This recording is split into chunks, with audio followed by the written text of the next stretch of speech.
Mis saludos, estudiantes, profesores y demás televidentes que en estos momentos se ponen en contacto con nuestra clase de Historia de América. Recuerden que es una Historia de América sobre todo para los estudiantes del 10º grado y el primer año de la enseñanza técnica y profesional. Como ya lo habíamos anunciado la clase anterior, nosotros hoy vamos a culminar todo lo que es el estudio de este periodo que hemos analizado. Recuerden que es un periodo que ha tenido sus particularidades y ustedes conocen las causas de por qué lo hemos hecho así, pero creo que nos ha servido de mucho porque seguimos en contacto con el contenido de la historia y sobre todo hemos resumido con mucha fuerza cada uno de los temas y las temáticas que nos quedaron pendientes, sobre todo el tema 4 y el tema 5, donde abarcamos los siglos XIX, XX y los primeros años del siglo XXI. Como ven, es un periodo muy amplio. Teniendo en cuenta todas esas particularidades, la clase de hoy, ¿a qué se la vamos a dedicar? A hacer un poco el análisis o una generalización completa del contenido, puntualizando aquellos aspectos que creemos que son muy importantes, sobre todo, repito, los temas 4 y 5. Quizás usted diga, bueno, y los primeros temas, ¿por qué no? Recuerden que los primeros temas fueron temas que ustedes trabajaron con mucha fuerza en el aula, los tuvieron directamente con su profesor y esto les dio la posibilidad un poco de sistematizar estos temas hasta las guerras por la independencia. Como el tema 4 y 5 fue los que tuvimos que utilizar en todo este último sistema, por eso es que queremos un poco sistematizar todo el contenido y trabajar sobre esa base. Pero bien, vamos entonces a ver un poco organizando el contenido. Precisamos las ideas y vamos entonces a recordar cosas, porque la clase de hoy tiene esa particularidad. Vamos a recordar cosas que ya ustedes dieron, recibieron en forma general, pero que es bueno tenerlo de forma general, o sea, la sistematización de todo el contenido. Vamos allá. Temas del programa, ahí empezamos por eso. ¿Cuáles son los temas? Recordando algo que ustedes ya conocen bien, ahí tenemos. Primer tema, la América de nuestros primeros padres, la expansión colonial europea, los orígenes del desarrollo desigual, fue el segundo tema, sobre todo para ver las grandes diferencias que existían entre las distintas formas de descubrimiento, conquista de los países europeos sobre la América. Las luchas por la independencia, un tema muy rico en hechos que caracterizamos de forma general. Y bueno, ya los dos temas creemos que tienen más fuerza. Ahí está. La evolución dispar de las Américas en el siglo XIX y América en el siglo XX. 20 y un poquito más allá. Recuerden que este programa llega hasta el 2008. Como vemos, son 5 temas los que hemos abordado. Los 3 primeros, recuerden que los vimos muy general en aquellas clases que duraban menos tiempo, clases de 27 minutos. Ya después los temas 4 y 5, por la importancia, por la profundidad, por la cantidad de hechos que teníamos, entonces trabajamos directamente estos temas con más detalles, más profundidad. Por eso es que la clase de hoy le vamos a dar mucha más fuerza a estos 2 temas. De este contenido general, ¿qué quisiera yo? Miren allí, generalidades. Estoy hablando de 5 temas, pero ¿cuáles son las líneas que vamos a abordar en la clase de hoy? Ahí están apareciendo. Situación de los Estados Unidos, la situación de América Latina, la historia de la integración latinoamericana y las relaciones interamericanas. ¿Qué quiero decir con esto? Que son las 4 líneas que siempre hemos mantenido nosotros a lo largo del contenido, del análisis que hemos hecho de cada uno de los postulados de este contenido. Líneas que vimos en todos los sentidos. Después de las guerras por la independencia, el establecimiento de las repúblicas latinoamericanas, entonces empezamos a establecer líneas de trabajo.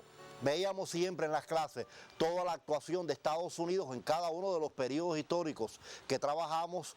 Veíamos entonces América Latina, las particularidades y sobre todo esa dependencia y esos modelos económicos que América Latina estableció a lo largo del periodo. Lógicamente, cómo ha sido la evolución de las ideas de integración latinoamericana en cada uno de los periodos analizados y cerramos siempre con las relaciones intraamericanas, donde Estados Unidos jugaba el papel hegemónico y veíamos sus vínculos con la América Latina y sus objetivos bien definidos. Fueron 4 líneas que trabajamos. En la clase de hoy vamos a respetar esas líneas, creo que les es muy útil. Lo que ahora no vamos a trabajar periodos históricos separados, vamos a verlo como un todo único, por eso hablamos de sistematización. Vamos a hablar de la actuación de Estados Unidos a lo largo del siglo XIX y siglo XX. La situación de América en esos mismos siglos y bueno, veríamos las 2 otras temáticas de forma general.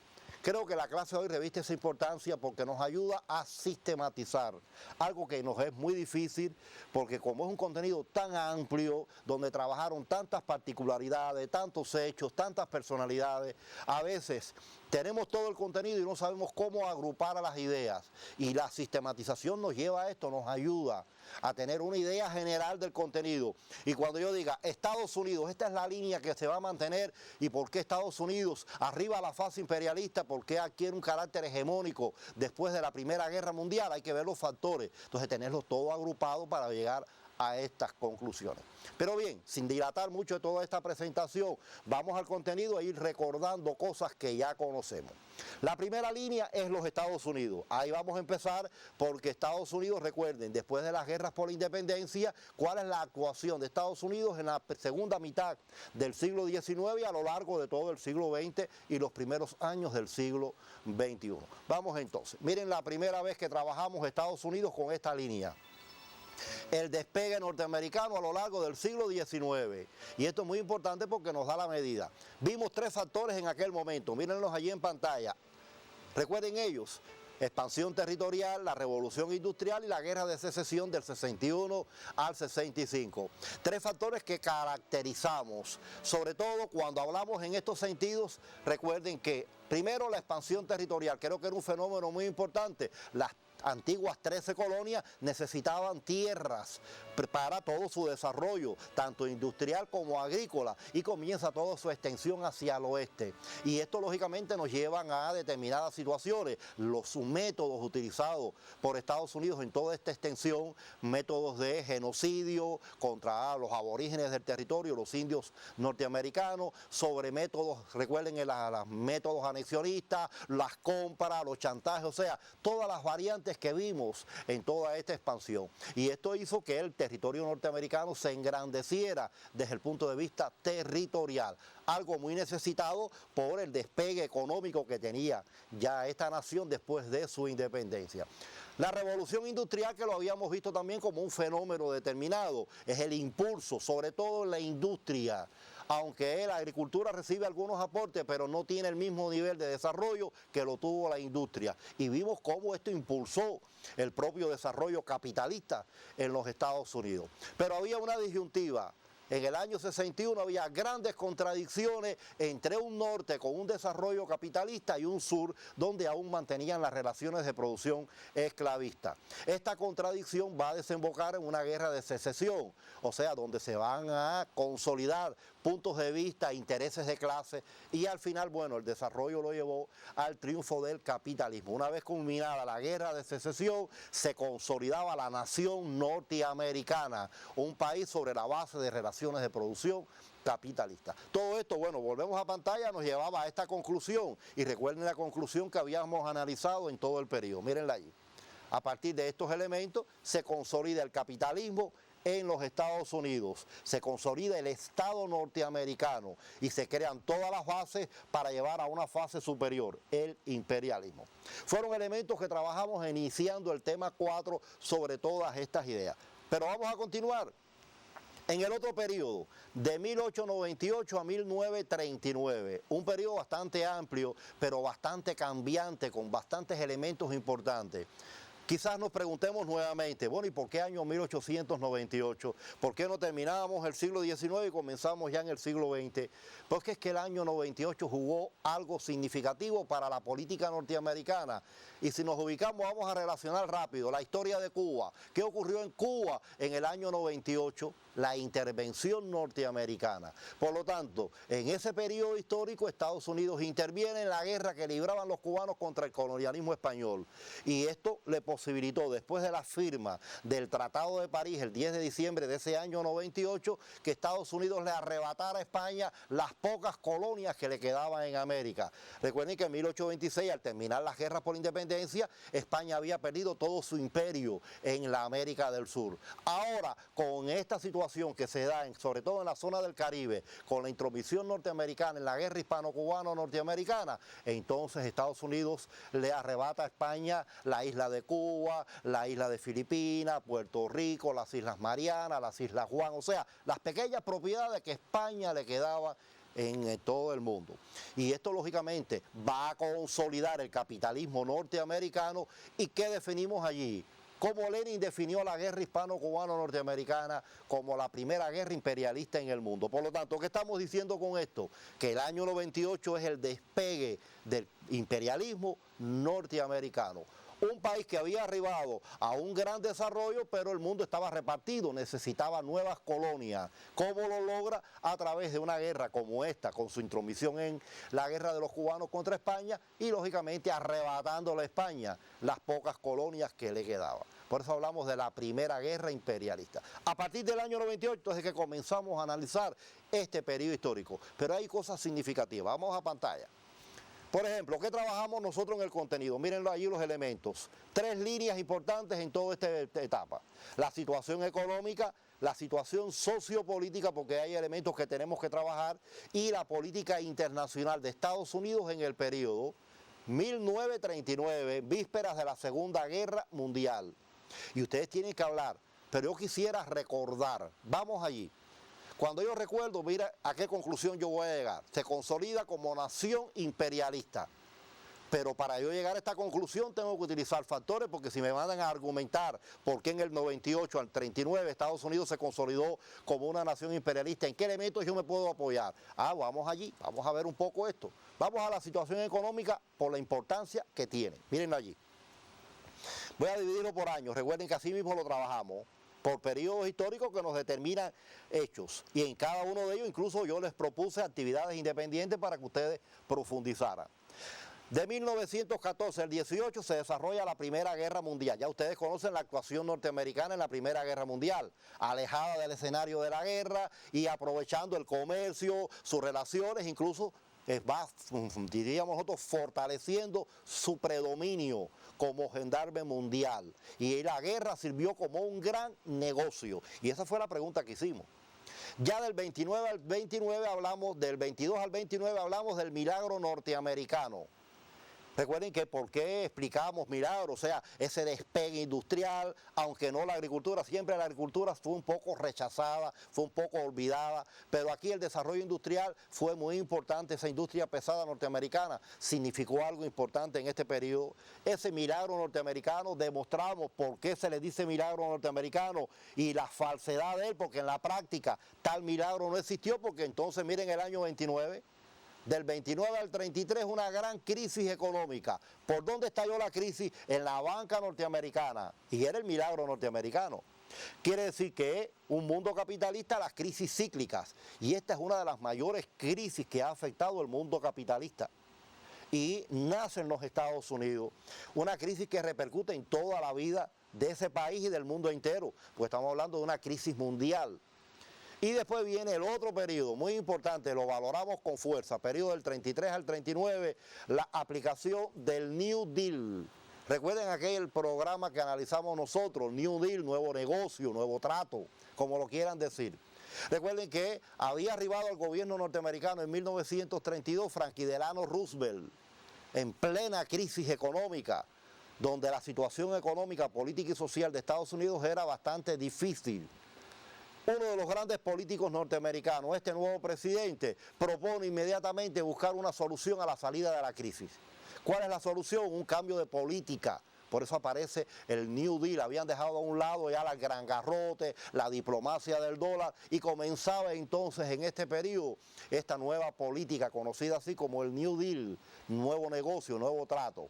Una imagen que desde el punto de vista interno posibilita grandes cambios dentro de la vida norteamericana.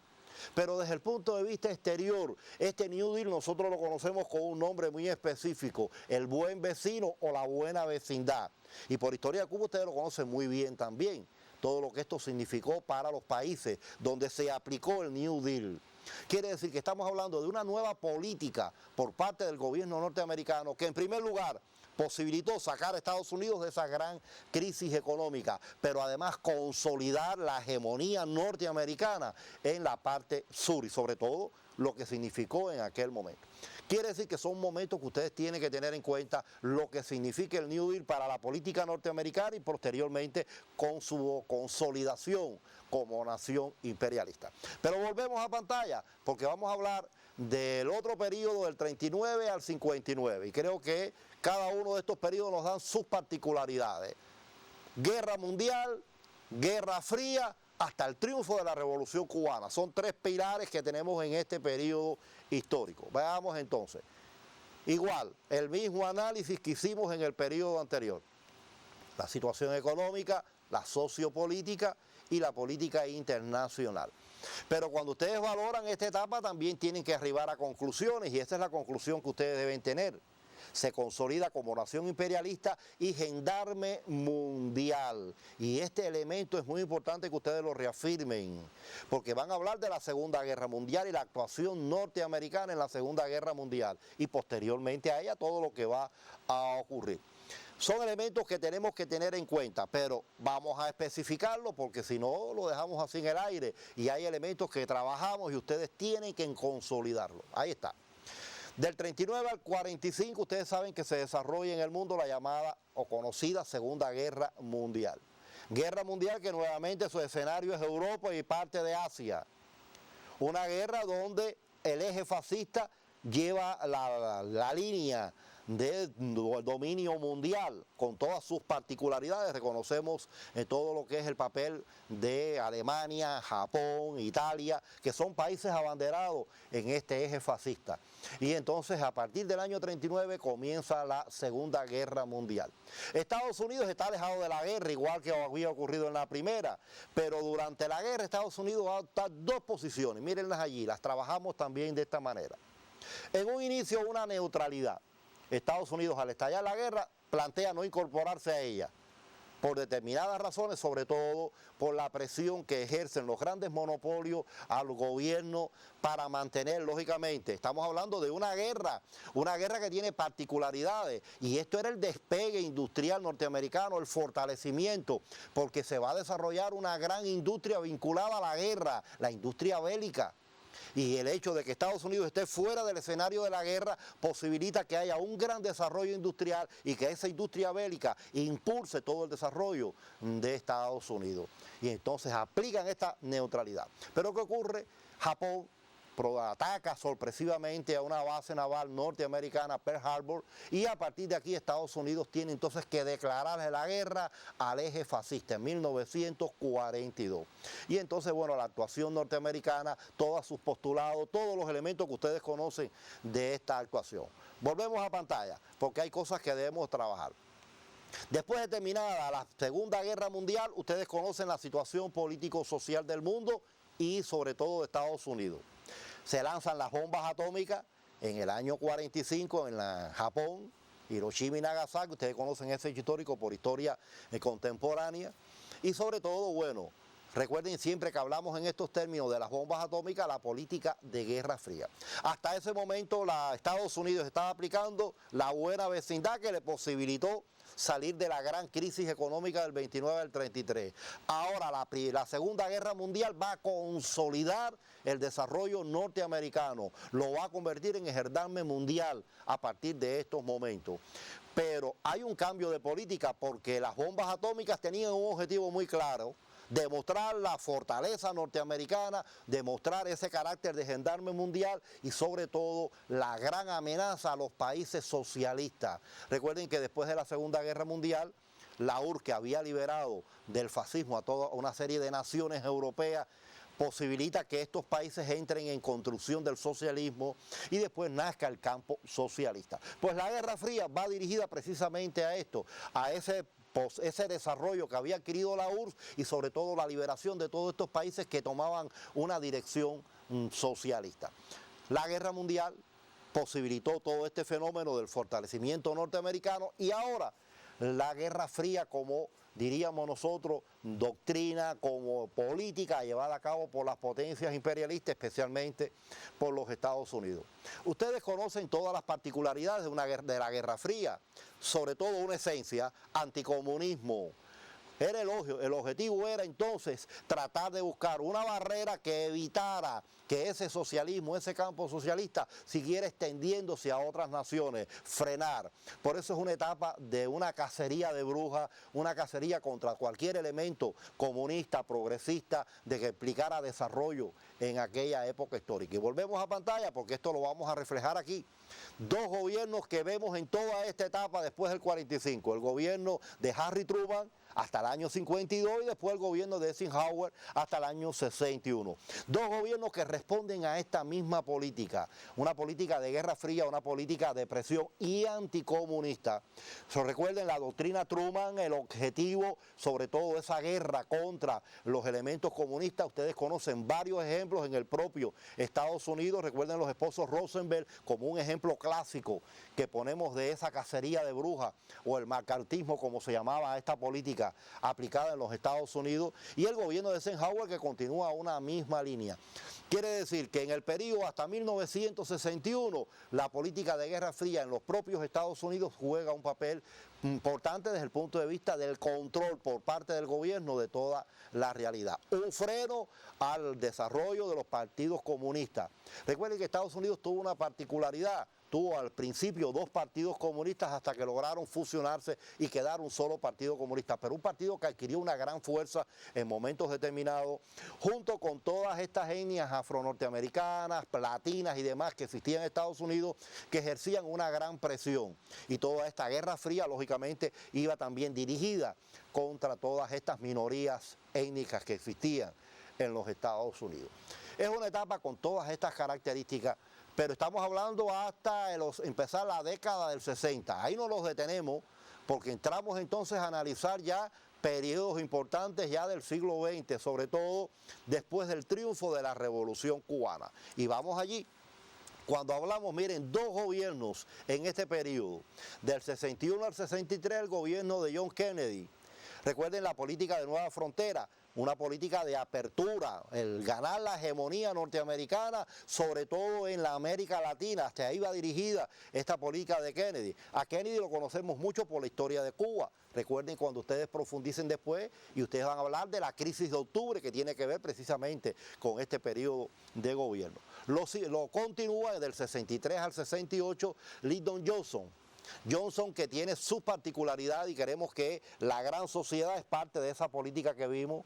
Recuerden que Johnson le da mucha importancia al propio desarrollo interno de los Estados Unidos, a la vida social, a elevar el papel de la burguesía, de esa gran burguesía. Es una etapa donde el desempleo desciende, se hace una mayor atención a los problemas económicos, sociales de los Estados Unidos. Una etapa, diríamos nosotros, de auge desde el punto de vista social en los Estados Unidos a partir de esa política de la gran sociedad. Son dos gobiernos que tienen estas particularidades y ustedes las conocen muy bien. Y todo esto que posibilita un reforzamiento de los postulados del New Deal. Porque aunque se está aplicando a nivel internacional la Guerra Fría, internamente los Estados Unidos sigue aplicando en estos gobiernos el New Deal, porque hay un fortalecimiento de la vida interna de los Estados Unidos. Y esto es muy importante y por eso en este esquema nosotros habíamos trabajado con esta profundidad.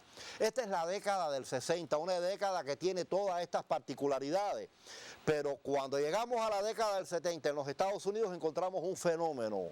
Es una década donde Estados Unidos es afectado por varias crisis económicas, pero no solo económicas, desde el punto de vista político también analizamos fenómenos. Recuerden la crisis de gobernabilidad que se da en este periodo, o sea, que estamos hablando de una década bastante complicada para los Estados Unidos. Es la etapa del síndrome de Vietnam y todo esto va a repercutir en la vida norteamericana. Pero bueno, vamos a ver algunos postulados porque si estamos sistematizando, al menos si yo voy a hablar de una década, tengo que hablar cuáles son los elementos que la tipifican. Vamos allí. Crisis en la década del 70. Recuerden que hablamos de tres grandes crisis, ahí van a aparecer ahora. Este es un mismo esquema. Recuerden que casi todos los esquemas que estamos trabajando ya ustedes los conocen, porque lo hemos trabajado en clases independientes. Lo que ahora estamos sistematizando y estableciendo una lógica entre todos ellos. Ahí están las crisis económicas. Recuerden que la del 74-75 se considera una de las más violentas del periodo. Incluso se compara un poco con la crisis del 29 al 33 porque es una crisis que abarca todas las esferas de la vida. no solo desde el punto de vista económico, sino desde el punto de vista económico, político y social. Y es una etapa de una gran situación en los Estados Unidos. Es un periodo que tiene estas particularidades y cuando yo lo concluyo puedo decir a mí, hay un estancamiento económico en el desempleo y la inflación. O sea, se unen tres factores, sobre todo en esta del 74 al 75, porque la parte económica va a repercutir en todos los demás elementos de la vida social y económica del país. Eso desde el punto de vista económico, así lo conocíamos, pero recuerden desde el punto de vista político, miren este elemento que vimos en lo político, la crisis de gobernabilidad. Y sobre todo recuerden aquel famoso escándalo que se da con el gobierno de Nixon, Richard Nixon, sobre un problema que se da, que se conoce sobre la base del papel del presidente que se ha debilitado en todo ello. El famoso escándalo de Watergate, que ustedes lo conocen, no vamos a entrar en detalle para no perder o alargar el tiempo. Simplemente recordar, el famoso escándalo de Watergate lleva a que fuera incluso destituido y la renuncia del presidente norteamericano, primera vez en la historia que esto ocurría en la nación norteamericana. Y esto nos demuestra la crisis de gobernabilidad. A partir de aquí, el presidente ha perdido un poco de prestigio y esto que nos está determinando, que ahora el Congreso va a tener la voz dominante en todo ello, incluso el Congreso es quien determina la propia vida del presidente. Ha perdido el presidente ese carácter ejecutivo que tenía hasta el momento. Por lo tanto, estamos hablando de una crisis también desde el punto de vista del gobierno, de gobernabilidad. Entonces, una década complicada. Por un lado, las grandes crisis económicas. Ahora estamos hablando de una crisis de gobernabilidad, pero estamos hablando también de todos los problemas internacionales, sobre todo como esa situación que se da con Vietnam, el síndrome de Vietnam que acelera todas estas situaciones que estamos analizando. Es una década complicada en la vida norteamericana. Llegamos a los años 80. Los años 80 también tienen sus particularidades, sobre todo con las elecciones de 1981, porque hay un renacer en la vida norteamericana de los elementos de derecha en el gobierno. Y esto nos da la medida de qué va a pasar a partir de este periodo. Una década del 80 con sus complicaciones, pero vamos a ver los elementos cuando hablamos de esta década. Bueno, las crisis económicas para completar el esquema. Ahí está, década del 80, el triunfo de los republicanos. Recuerden que a partir de ahí comienzan dos gobiernos que vamos a trabajar. El gobierno de Ronald Reagan y el gobierno de Bush hasta el año 93. Dos gobiernos que, repito, representan la derecha norteamericana. Factores que llevan al triunfo de esta derecha norteamericana, la propia situación de la década del 70, esas crisis económicas, esa crisis de gobernabilidad, todos estos fenómenos unidos hacen que el Partido Republicano tenga mayor fuerza a partir de la década del 80 y estos dos gobiernos es una representación de esa política. Por lo tanto, a partir del año 80 hay una situación concreta en los Estados Unidos. Vamos al esquema para precisar bien estos datos. La representación de la nueva derecha. Pero cuando ustedes hablen de estos fenómenos, recuerden que hay características muy específicas. Y cuando hablamos del gobierno de Reagan, recuerden que este es un gobierno que tiene sus particularidades a partir de su propio programa de gobierno, el programa de Santa Fe. Él plantea, bueno, el desarrollo interno norteamericano, el predominio de las transnacionales, de los monopolios norteamericanos, sobre todo con esa apertura que se le da. Pero una nueva ideología comienza a predominar en los Estados Unidos y que constituye un factor después que lo vamos a ver en América Latina. Y estamos hablando del neoliberalismo. El gobierno de Reagan, a partir de todas sus particularidades, le da mucha fuerza a esa política del neoliberalismo y que se extienda a todo el universo, sobre todo en el área latinoamericana. Neoliberalismo con todas las particularidades que conocemos. Eso es por un lado, pero Reagan tiene una política muy segura a seguir. Él plantea llevar a cabo y mantener toda la teoría esta que tiene que ver con la Guerra Fría, la política anticomunista. ¿Y qué propone Reagan? Militarizar la economía norteamericana, le da mucha fuerza al presupuesto que se le va a dedicar a la parte bélica, a la guerra, y por lo tanto hay un fortalecimiento de los postulados bélicos en los programas norteamericanos, hay un renacimiento, un reforzamiento de la industria bélica norteamericana, que es el gran apoyo económico que tiene el gobierno de Reagan, y sobre todo esa política agresiva que va a mantener en todo este momento. Quiere decir que cuando hablemos de Reagan y toda esta situación, entonces podemos trabajar cada uno de los contenidos. Volvemos a pantalla, creo que hay elementos allí que pudiéramos trabajar. Vamos a la América Latina. Queríamos llevar hasta ahí porque, bueno, hay postulados que después de la actuación norteamericana ustedes pueden sacar por otros elementos. Quizás me digan, bueno, ¿y por qué llegamos hasta el 93 si el programa llega hasta el 2008 aproximadamente? Recuerden que cuando entremos en la política interamericana hay postulados de esa política norteamericana que vamos a sacar que nos van a definir cuál es la actuación norteamericana. Ahí ya tienen entonces todo un compendio de Estados Unidos en este tema 4 y 5, donde hablamos del desarrollo, el despegue norteamericano desde principios del siglo XIX, toda su actuación a lo largo del siglo XX hasta llegar a este análisis que hemos realizado. Vamos a América Latina y ahí lo tenemos. Vamos primero a la América Latina en el siglo XIX, lo mismo que hicimos con Estados Unidos. ¿Cuál es la realidad de América Latina? Miren ahí, vamos a dividirlo en dos momentos. Recuerden que la primera mitad, hasta el año 1826, es la etapa de las guerras por la independencia en América Latina.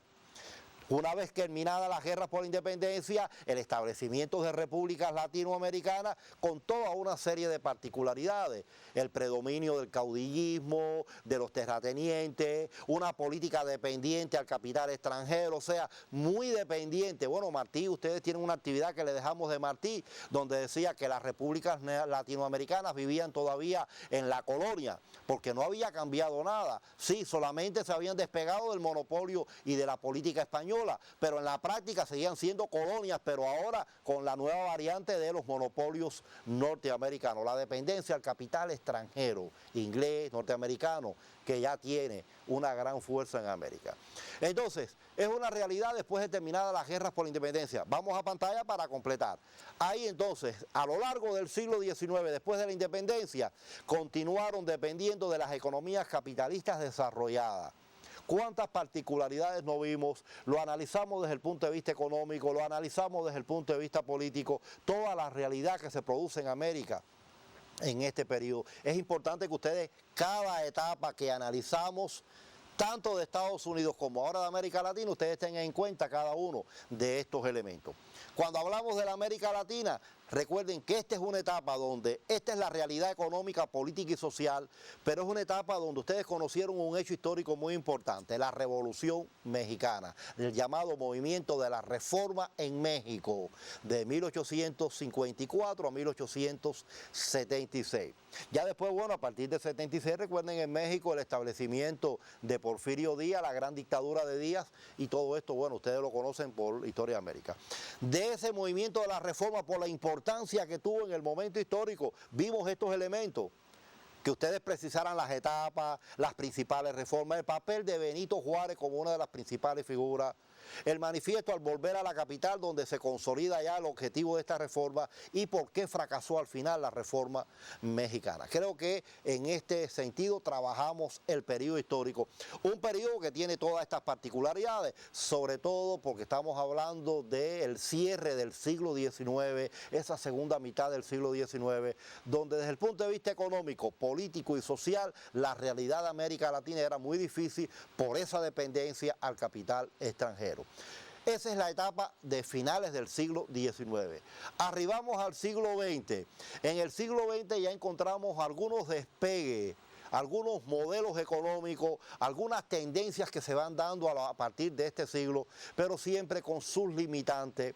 Recuerden que desde que triunfan las repúblicas latinoamericanas se establece un modelo exportador dependiente al capital extranjero, un modelo exportador, y sobre todo este modelo primario exportador nos determina esa dependencia de América Latina al capital extranjero. Sin embargo, ya en el siglo XX este modelo comienza a variar y hay una tendencia al nacionalismo en América Latina. Pero bien, vamos a precisar con esquemas que vimos en clase para un poco resumir las ideas.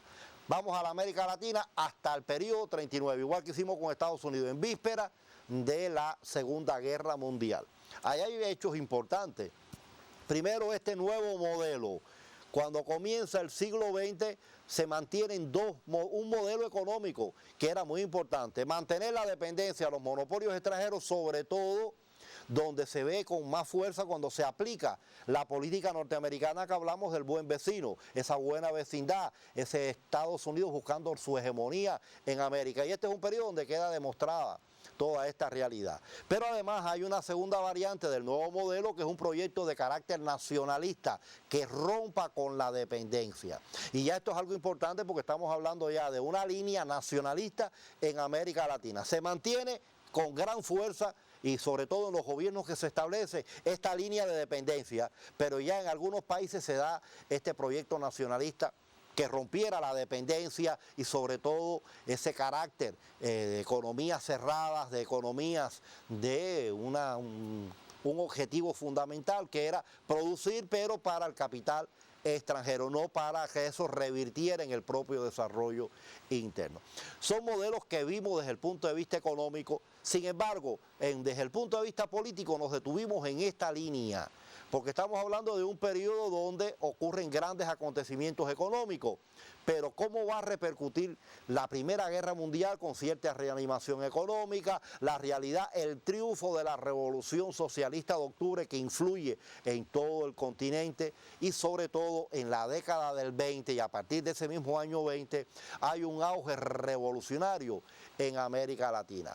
Hay varios factores externos e internos que ustedes manejaron, pero sobre todo nos detuvimos en estos dos grandes momentos, Nicaragua y El Salvador, porque hay dos grandes figuras, Augusto César Sandino y Farabundo Martí, que son la representación de este nacionalismo, de esta fuerza revolucionaria. Sandino con sus luchas antiimperialistas y Farabundo Martí, recuerden las luchas de los campesinos y ese proyecto de romper la dependencia al capital extranjero. Fueron dos momentos que trabajamos y ustedes en la profundidad, cuando hablen de todo este periodo y de la influencia de la Revolución de Octubre, tienen que tener en cuenta estos dos grandes momentos. Este es el auge revolucionario hasta los años 20, con todas sus particularidades. Es una década muy importante que se da en América, pero ustedes hagan el paralelo también en Cuba. Ustedes conocen que a partir del año 20 hay un auge revolucionario. Quiere decir que es una particularidad de América. Y en Cuba ustedes después van a trabajar con más profundidad, cuando estén en 11º grado, todo el contenido de la década del 20, donde tienen a Mella, a Villena y algunas figuras importantes, que es una etapa de un gran auge revolucionario en todo el continente. Este es el periodo en vísperas de la Segunda Guerra Mundial. ¿Qué ocurre entonces ya en la Segunda Guerra Mundial? ¿Cuál es la realidad de América Latina? Y sobre todo a partir de aquí hasta llevarlo a la Revolución Cubana. Veamos entonces, América Latina hasta 1959. Recuerden la Segunda Guerra Mundial, miren los dos elementos que vimos nosotros en clase. La Segunda Guerra Mundial, recuerden, alejada a América del escenario de la guerra. Lógicamente esto lleva a que Estados Unidos, que aprovecha muy bien con su primera neutralidad a la guerra y después su intromisión en ella, todo lleva a que haya una reanimación económica, sobre todo el comercio de América Latina con Estados Unidos y con los propios países envueltos en la guerra. Pero después de terminada la Segunda Guerra Mundial, el periodo de posguerra, volvemos a lo mismo, a la llamada crisis estructural. Esa reanimación desaparece y América Latina vuelve a lo mismo de lo que estaba acostumbrada hasta esos momentos históricos. Hablamos de una crisis estructural. Cuando ustedes consoliden este contenido, recuerden que definimos lo que es una crisis estructural, vimos particularidades para que ustedes pudieran demostrar cuando hablamos de crisis estructural a qué nos estamos refiriendo. Una crisis que no tiene solución, al no ser cambios de gobiernos de carácter nacionalista con mucha fuerza y sobre todo que rompan el vínculo con el capital extranjero, con el capital norteamericano. Y todo esto nos lo va a representar. Por eso hablamos de una crisis estructural que está dada propiamente por las características de esta república latinoamericana. Esto es una realidad que vimos desde el punto de vista económico. Sin embargo, desde el punto de vista político y social vimos cosas muy importantes. Recuerden que estamos hablando hasta 1959.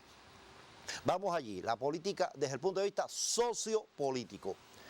Ciclo reformista en Latinoamérica. Miren cuántas cosas vimos allí. Recuerden que hablamos de una fuerza del nacionalismo también en este periodo. Y cuando hablamos de nacionalismo, recuerden que es un proyecto nacional populista donde el papel de la pequeña y mediana burguesía, o sea, las llamadas burguesías nacionales, juegan un papel importante. Tomamos de modelo estos tres países que tienen en pantalla, recuerdan, a Perón en Argentina, a Vargas en Brasil y a Jacobo Arbenz en Guatemala. Tres modelos de gobierno de carácter populista, de carácter nacional, donde vimos todas sus particularidades y sobre todo lo que significaron y por qué fracasaron.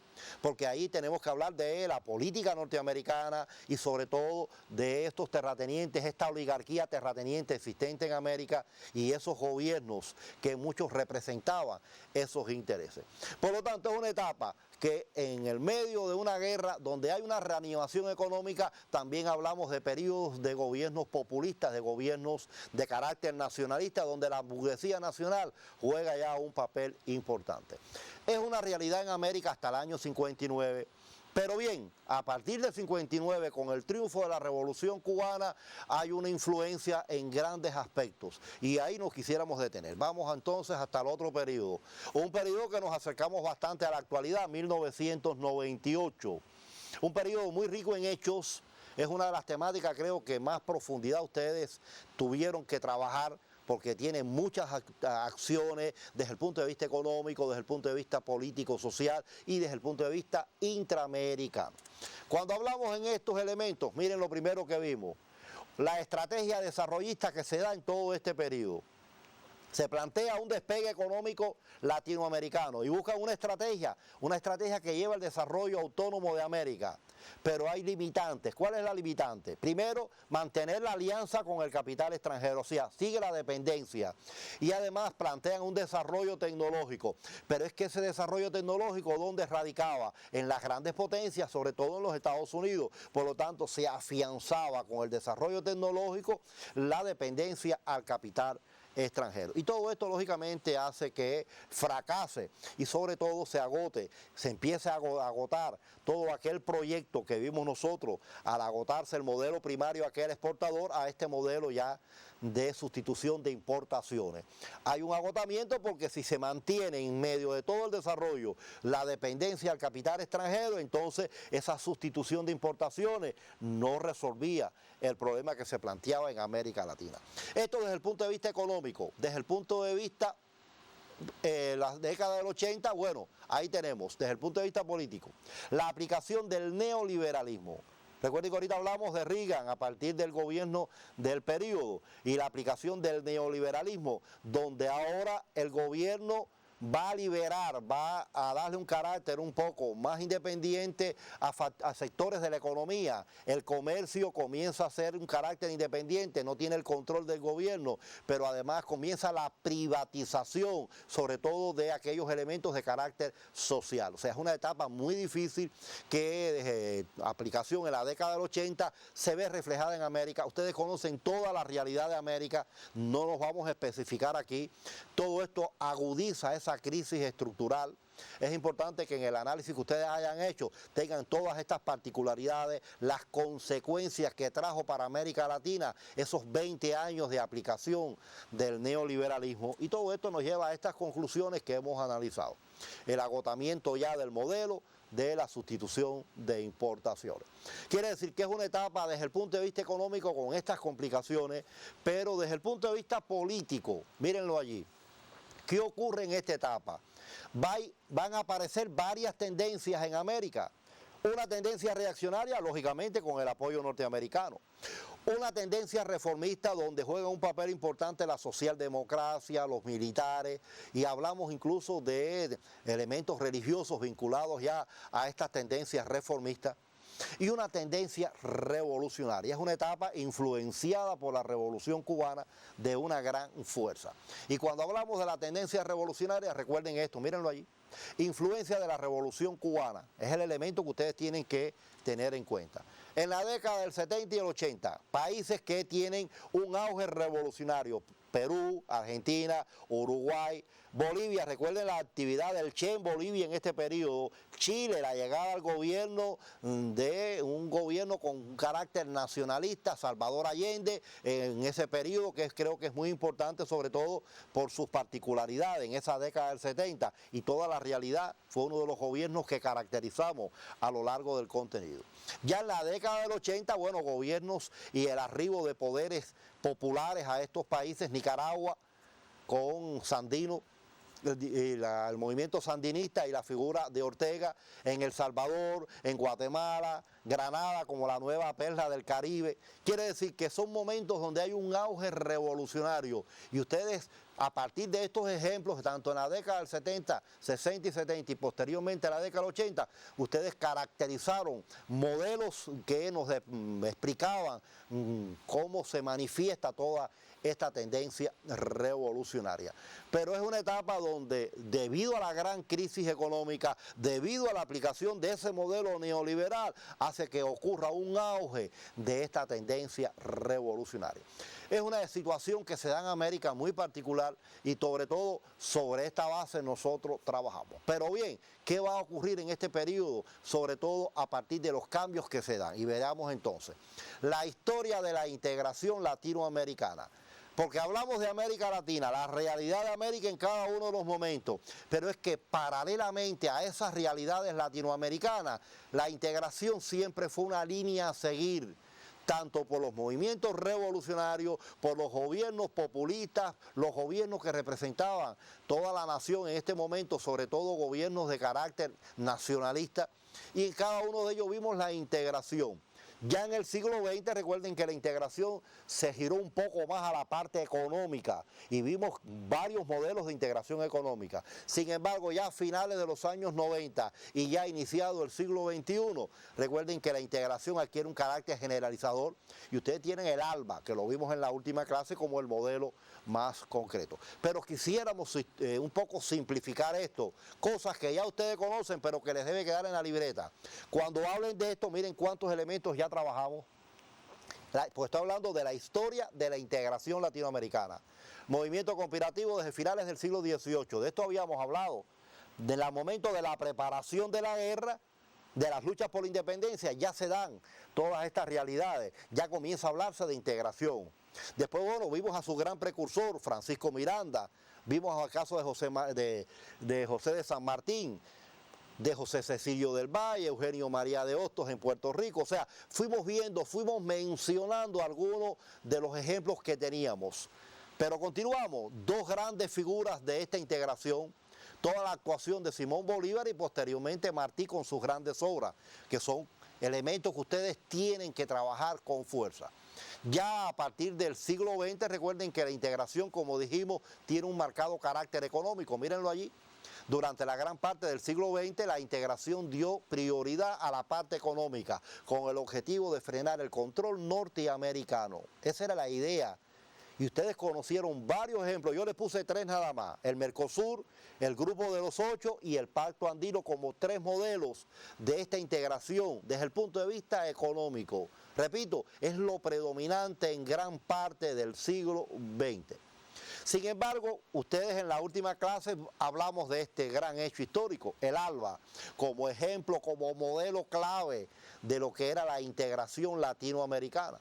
Incluso sus dos promotores, Chávez y Fidel Castro, y después, bueno, la incorporación del caso de Bolivia y después posteriormente Nicaragua en el 2007. Que es hasta donde llega su libro de texto, hasta este periodo histórico. Una alternativa, de ahí el nombre, Alternativa Bolivariana para las Américas, como un elemento importante, como repito, el modelo que ustedes tienen de integración latinoamericana.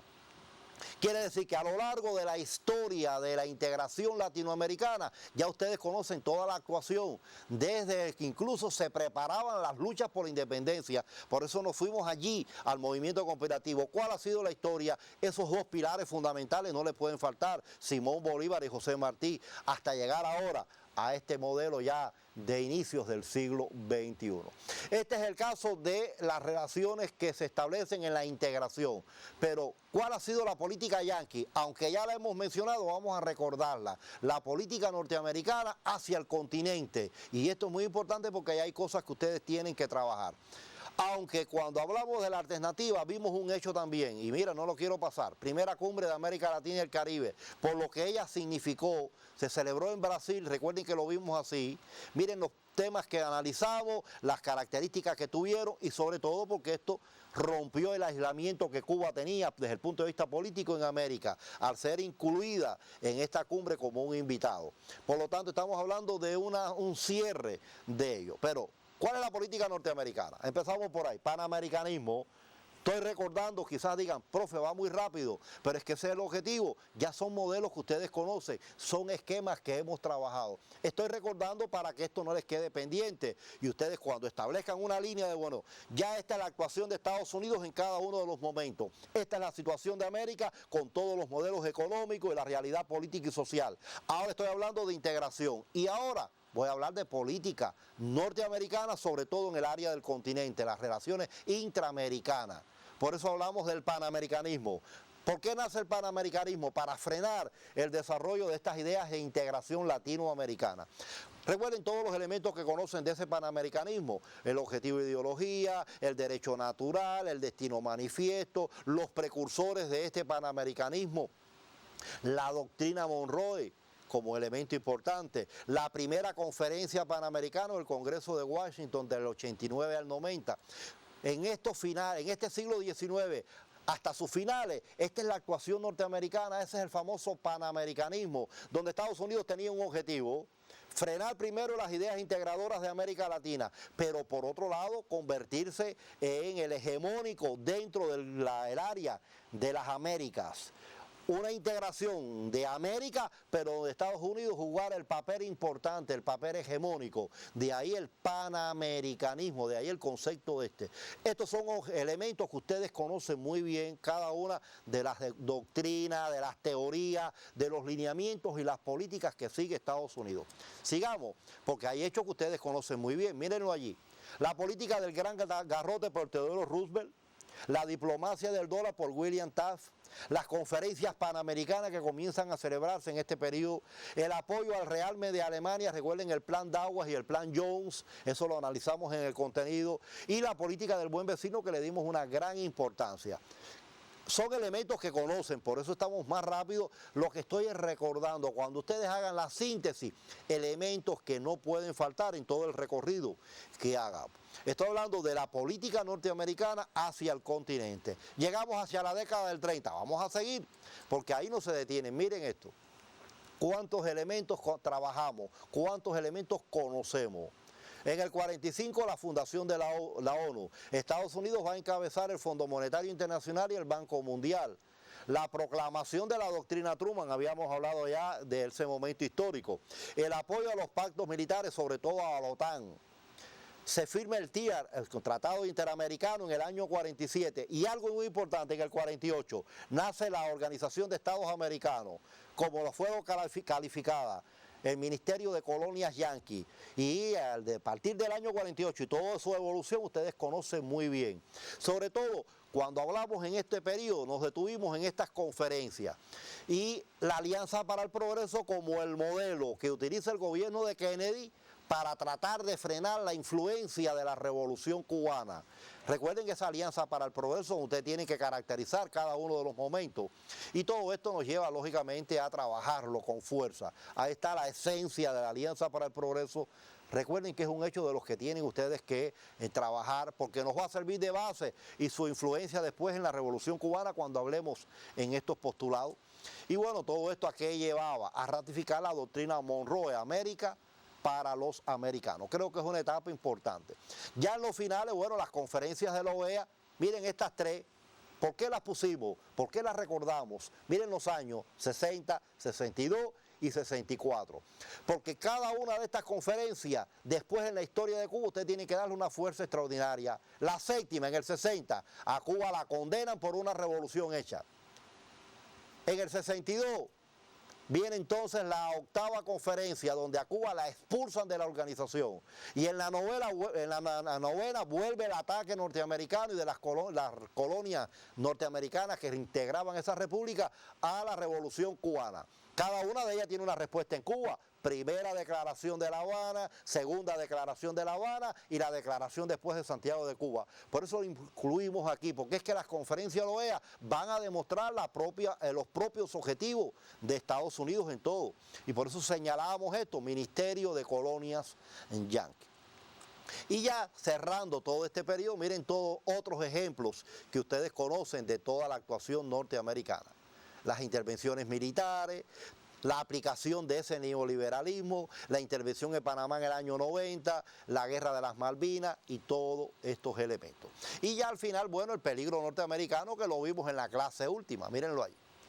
Quiere decir que cuando estoy hablando de toda esta realidad, miren cuántos contenidos tenemos y solamente abarcamos 2 temas con fuerza, o sea, porque nos concentramos en la clase de hoy a sistematizar lo que nosotros consideramos los temas más complicados por ese exceso de contenido que tiene, porque ustedes tienen que buscar líneas para trabajar, de lo contrario sería muy difícil. Por eso hablamos, primero, una línea tiene que ser cuál es la actuación de Estados Unidos como país, cómo se establece como país capitalista, cómo se consolida el imperialismo y después cómo se consolida como gendarme mundial. Y ustedes tienen todos los elementos para demostrar esa evolución. Después lo vimos en América Latina con sus particularidades, la dependencia al capital extranjero y a pesar de los varios modelos que sucedieron, siempre ocurrió una dependencia cada vez mayor de América al capital norteamericano especialmente. Pero paralelamente a ello vimos toda la realidad, cómo comienza la burguesía nacional a buscar salidas de carácter nacionalista. Vimos gobiernos populares, nacionalistas, hasta llegar a las décadas del 60, 70 y 80, donde hablamos ya incluso de revoluciones allí. Y bueno, iniciando ya todo el periodo, finales del siglo XX y principios del XXI, las revoluciones que ocurren con distintas características, recuerden Venezuela, recuerden Bolivia, Ecuador y lo que se extiende a otros países. Quiere decir entonces que este es el contenido. Ya sin más, nos estamos despidiendo. Recuerden que con esta clase cerramos todo el ciclo de clases con orientaciones de carácter incluso metodológico, de contenido. Quizás nos volvamos a ver en 11º grado porque seguimos vinculados a todos estos contenidos de la historia de Cuba. Si se lograron los objetivos que trazamos desde un inicio, entonces yo me puedo sentir feliz porque he logrado algo importante. Y ese es nuestro objetivo. Sin más, entonces, nos vemos en otra ocasión.